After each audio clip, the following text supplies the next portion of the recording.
So let me remind you, from the early 60s, we had President Kennedy say we'll get a man on the moon by the end of the 60s.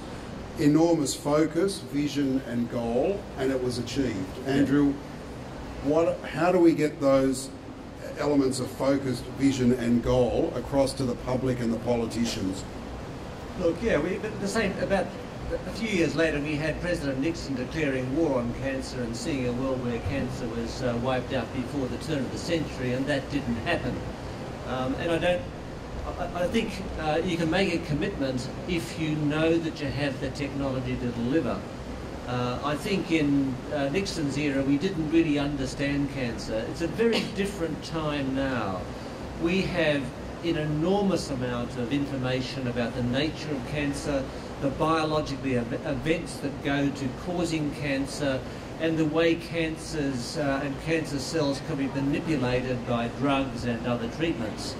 And we've seen huge advances with targeted treatments in other cancers. So we really are at a completely different technological level than we were in Nixon's day.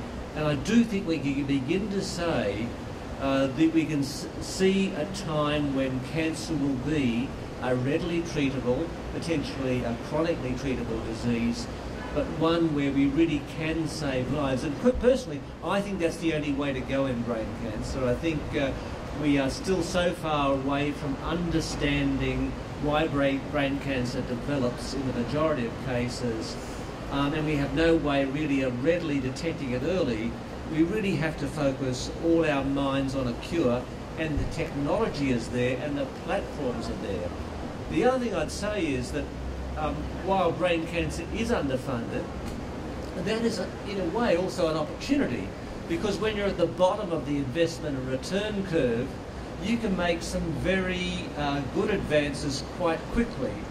As we've shown as a Cancer Council in our funding of pancreatic cancer, which was very underfunded 5 years ago, and with a small amount of philanthropic funding through the Cancer Council, and that's the importance of charity and philanthropy, we've been able to leverage that, so much so that researchers now in New South Wales are leading the international effort in sequencing and understanding the pancreatic cancer genome. So starting from a low base, focusing our efforts, marshalling the technology that's developed around cancer, applying it to brain cancer, I think can produce some very rapid returns for us.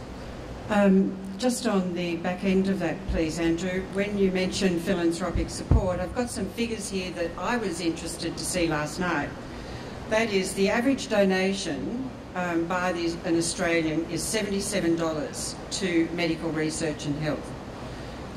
The average donation to religious and spiritual organisations is $529 annually. International aid and development is $234, and arts and cultural associations is $220.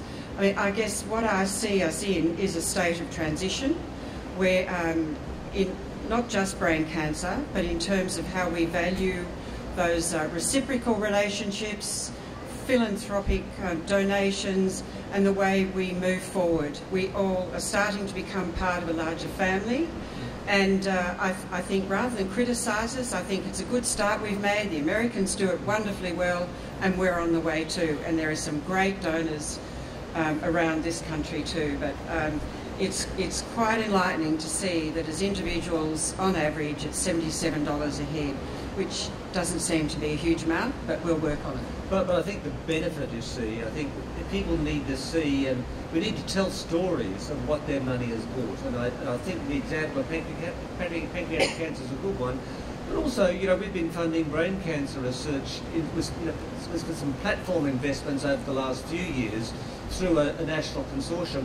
And we've seen just in the last few years, last year actually, that the number of competitively awarded grants now to brain cancer has increased, partly related to that platform investment. So people, I think, you can see how philanthropy changes things because it introduces a new dynamic and it leverages government and other sources of money. So it's philanthropy is a really good investment in this space. Yeah, I've just got two quotes here. First of all, talent flows to where the resources are.